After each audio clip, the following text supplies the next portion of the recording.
importância daquelas festas, esta é a congregação, é a igreja.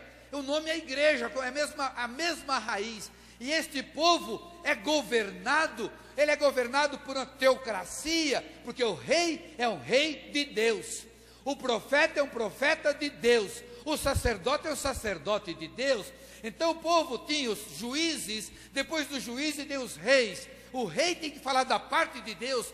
A função do rei é proteger o povo, é fazer a tzedakah, é trazer justiça, é cuidar da viúva, é cuidar do órfão. O profeta era para denunciar o pecado do povo e do rei. E o sacerdote? O sacerdote apresentava os sacrifícios dele, do povo para Deus, e representava Deus para o povo. Assim vai caminhando a congregação no deserto, assim vai caminhando a congregação, a igreja de Deus, o único povo que Deus tinha e tem.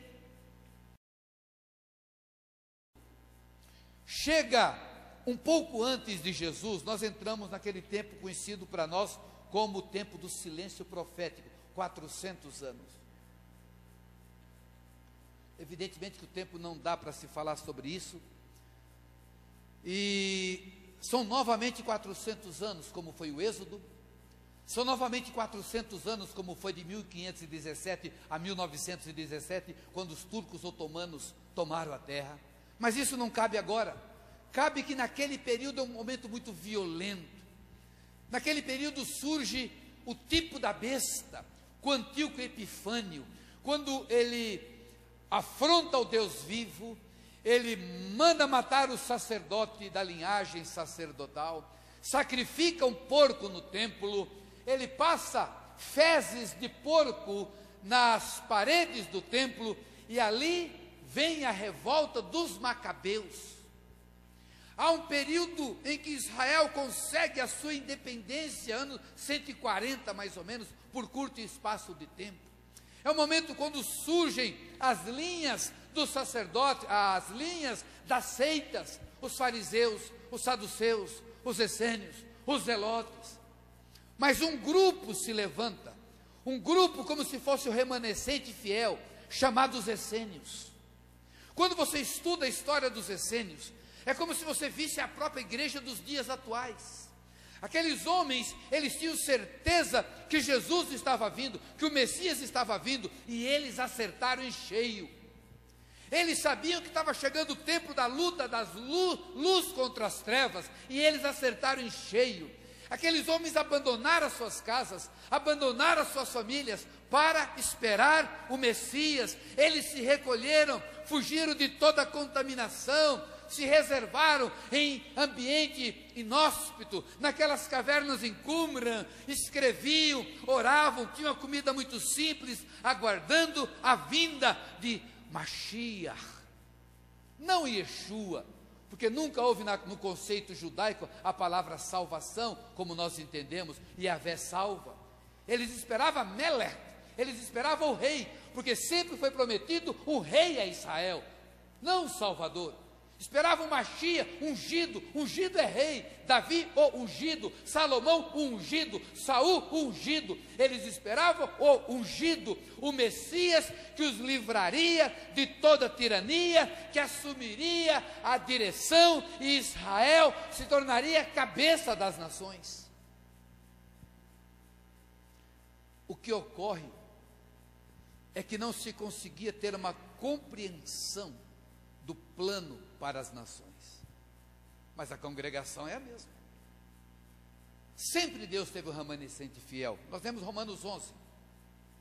A igreja passou por 1000 anos de trevas, as maiores monstruosidades.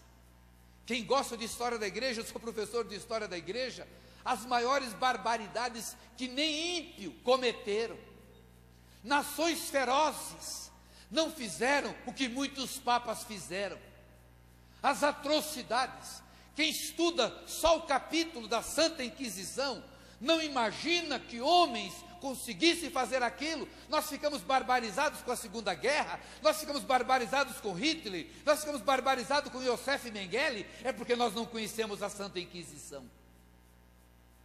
A nossa igreja, porque não tinha igreja evangélica nem igreja protestante, era a igreja. Mas mesmo neste período, havia um remanescente fiel, a mesma raiz daquela congregação, porque aquela congregação recebe Jesus, tem dificuldade, porque não tinha outra maneira, porque o Messias que se apresenta, não tem cara de Machia, porque se espera um Messias guerreiro.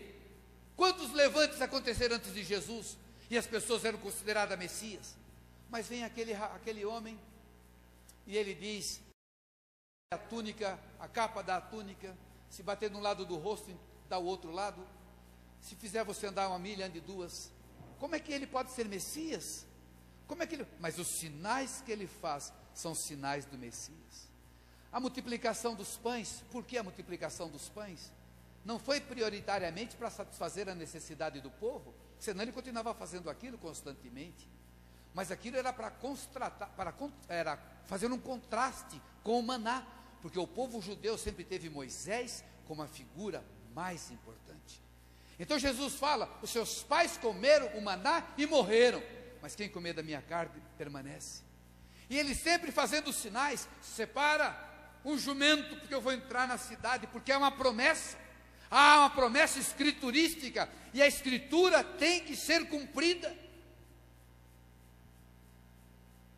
Tinha que surgir um Judas para se cumprir a escritura.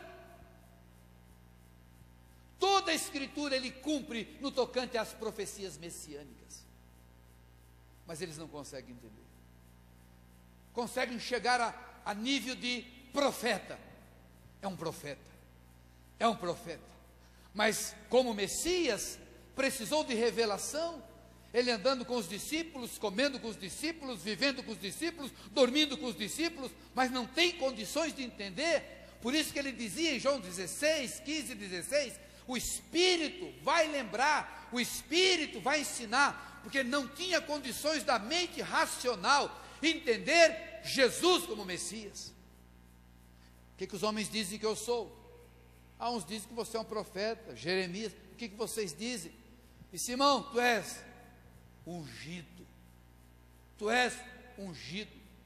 Olha, Pedro, não foi carne e sangue quem revelou, foi o meu Pai. E ele continua, bom, agora eu tenho que dizer para vocês que eu vou morrer. Como morrer? Como morrer? Você é ungido, como é que você vai morrer? Agora é que você tem que viver, porque a esperança é que o Messias é eterno.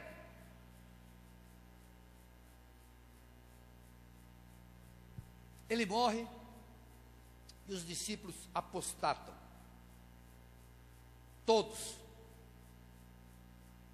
A Bíblia diz em João que Pedro falou, vou pescar, e os outros falaram, nós vamos também. Já tinham recebido a comissão, já tinham visto tudo, mas não conseguem entender. E quando Jesus se apresenta a eles, vai à praia, na Galileia, chama-os, se apresenta, e a Bíblia diz que ele fica 40 dias falando com eles pessoalmente. 40 dias. Eles não conseguem entender nem Jesus falando por 40 dias. Porque eles perguntam, é agora que restauras o reino? Porque ele não tem cabeça de igreja. Eles não têm cabeça de nações. Porque o povo judeu centralizada no templo praticamente. O templo era central. O governo teocrático na pessoa do rei. O profeta era aquele homem da parte de Deus que denunciava o pecado. E o sacerdote ministrava ao povo. O judeu, onde estivesse no mundo, pelo menos 3 vezes por ano, tinha que ascender a Jerusalém. Não tinha esse conceito de ser reino intermediário, reino sacerdotal, indo à África, indo à Europa. Essa ideia não se tinha. Não se tinha isso como revelação, ainda que já tivesse sido a palavra dada. Veja a dificuldade de Jonas. Jonas preferiu morrer. Não se tem entendimento de nações, não se consegue entender a profecia de Amós 9. A profecia de Amós 9 vai ser entendida já no primeiro concílio, em Atos 15, Ah, então é isso que desde os tempos antigos está escrito: o altar, o tabernáculo de Davi significa gentil e judeu, formando a mesma casa.